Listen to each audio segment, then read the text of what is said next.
আসসালামু আলাইকুম। দেশ বিদেশ টিভি থেকে হুসেন বলছি। আমার চ্যানেলে সবাইকে স্বাগত।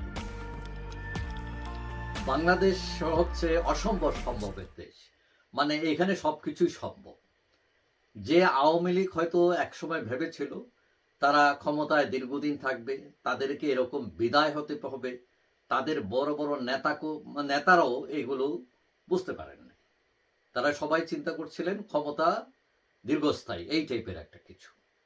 এখন দীর্ঘদিন 15 বছর থাকার পর আওয়ামী লীগ অনেক উন্নয়ন করার পরও তাদেরকে কেন বিদায় হতে হলো?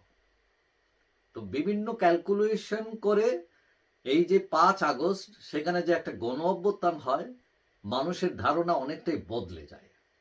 যে ছাত্ররা মানে এরা কোনো মানে তাদের যে অবস্থান তাদেরকে কেউ চিনে না, হঠাৎ করে তারা একটা চমক দেখিয়ে ফেলল রাজনীতিতে। তো অনেকে মনে করেন আগামী নির্বাচন হলে সেখানেও একটা চমক তৈরি হতে পারে। আমরা যারা আওয়ামী লীগ বিএনপি ছাড়া কোনো কিছু চিন্তাই করি না, যারা রাষ্ট্র ক্ষমতায় আওয়ামী লীগ বিএনপি এবং জাতীয় পার্টি ছিল, এর বাইরে আমরা যেতে পারি না, সেখানে এইবার অনেকে মনে করেন আরেকটা চমক আসতে পারে।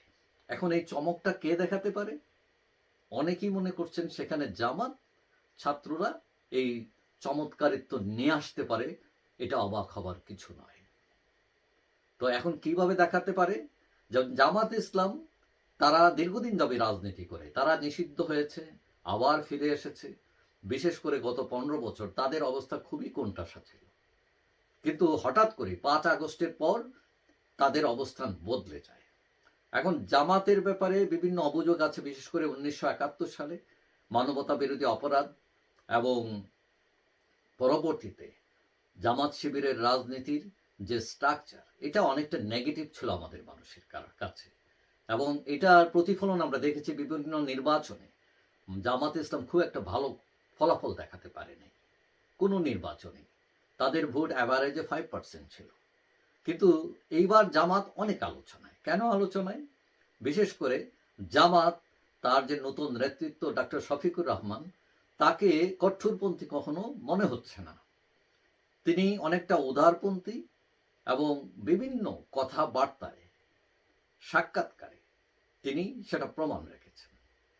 গতকাল বৃহস্পতিবার তিনি একটা ইন্টারভিউ দিয়েছেন ভারতের একটি পত্রিকা। এই পত্রিকায় ইন্টারভিউ দিয়ে তিনি কি বলছেন? তিনি বলছেন যে আনন্দবাজার পত্রিকায় তিনি সেই ইন্টারভিউটা দিয়েছেন। তো বলছেন যে জামাত ইসলাম ভারত বিরোধী, তিনি সেটা অস্বীকার করছেন। তিনি বলছেন এই অভিযোগ ভিত্তিহীন। তারা চান ভারতের সাথে পারস্পরিক শ্রদ্ধাবোধের সম্পর্ক, এবং তিনি এটাও দাবি করছেন তারা কোনো কঠোরপন্থী না, তারা উদারপন্থীর রাজনীতিতে বিশ্বাস করেন। এবং এটাও বলছেন যে আওয়ামী লীগ নিজেরাই নিজের পতন ডেকেছে এবং কোনো দলকে খারিজ করার ইচ্ছা তাদের নেই। এখন এই সব চমৎকার কথাবার্তা, এর আগে তিনি বলেছেন ভারতের ব্যাপারে যে প্রতিবেশী বদলানো যায় না। তারা আরো চমক দিয়েছেন আওয়ামী লীগের মতো দল যারা তাদেরকে ফাঁসি দিয়েছে, জেল দিয়েছে, নিষিদ্ধ করেছে, তাদের ব্যাপারে তারা বলছেন তারা ক্ষমা করে দিয়েছেন। তারা আওয়ামী লীগ নিষিদ্ধ চান না, হ্যাঁ নির্বাচনে আসুক, মন্দির পাহারা দিয়েছেন। তারা বিভিন্নভাবে চমৎকারিত্ব তৈরি করেছেন। কিন্তু ওই যে মুক্তিযুদ্ধের ব্যাপারে তাদের অবস্থান এখনো স্পষ্ট নয়। ডক্টর শফিকুর রহমান বলেছেন কয়েকদিন আগে যে মুক্তিযুদ্ধের বিরুদ্ধে তারা ছিলেন না, এবং কেউ প্রমাণ করতে পারলে তারা ক্ষমা চাইবেন। এখন প্রশ্ন দাঁড়িয়েছে যে 53 বছর পরও তারা কি নিজেরা বুঝতে পারছেন না তারা মুক্তিযুদ্ধের পক্ষে ছিলেন না বিপক্ষে ছিলেন? দলিল, তথ্যচিত্র, মানুষ সবাই আছে। তো এইটা কেন তিনি বললেন নাকি এড়িয়ে গেলেন? অনেকেই মনে করেন সত্যকে সত্য বললে, স্বীকার করলে তাদের অবস্থান আরো ভালো হবে। তবে তাদের বর্তমান নেতৃত্ব অনেকটা ঘুরে দাঁড়িয়েছে বলে অনেকেই মনে করেন। তাদের নেতৃত্ব এখন অনেকটাই যুক্তিপূর্ণ, তারা উদারপন্থী, এবং এইসব কারণে বিভিন্ন জরিপে তাদের জনপ্রিয়তার লক্ষণ পাওয়া যাচ্ছে। এখন এইটা আরেকটা কারণ হলো শুধু তাদের কৌশল নয়, কারণ আওয়ামী লীগ আমলে তারা ছিল সবচেয়ে বেশি নির্যাতিত।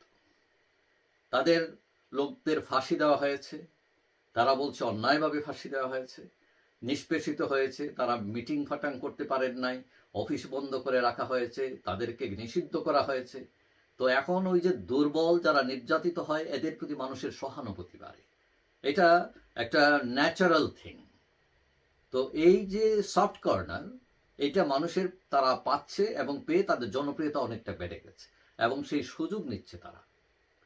তো অনেকেই মনে করছেন জামাত এখন সঠিক পথে আছে, সঠিক রাইট ট্র্যাকে আছে তারা, এবং এইভাবে রাজনীতি করলে ক্ষমতায় যাওয়া খুব একটা কঠিন হবে না তাদের জন্য। ক্ষমতায় যেতে না পারলেও তারা ক্ষমতার কাছাকাছি থাকবে। তবে তাদের 1971 সালের ভূমিকা এটা স্পষ্ট করতে হবে, এবং অনেকেই মনে করেন এর জন্য তারা ক্ষমা চাইলেই তাদের জন্যই ভালো, রাষ্ট্রের জন্য ভালো। তবে যাই হোক, তাদের যে পজিটিভ ভূমিকা এখন বা কথাবার্তা, এটা যদি তারা প্রমাণ করতে পারেন যে তারা সত্যিকারে এরকম চান, এটা তো শুধু কথার কথা কিনা, না এটা আসলেই চান, এটা যদি প্রমাণ করতে পারেন আসলেই চান, তারা রাজনীতিতে এক সময় বা ক্ষমতায় এক সময় যেতে পারেন, এবং এটা মানে মোটামুটি নিশ্চিত। যাই হোক, অনেকেই মনে করেন জামাত আগের জামাত নেই, তারা অনেক ঘুরে দাঁড়িয়েছে। যাই হোক, যেই রাজনীতি করেন না কেন, বাংলাদেশে যেন রাষ্ট্রের কল্যাণ, মানুষের পাশে দাঁড়ান, সেটাই সব মানুষ চায়। যাই হোক, সবাই ভালো থাকবেন। আশা করি দেখা হবে অন্য কোনো ভিডিওতে, ইনশাআল্লাহ। আল্লাহ হাফেজ।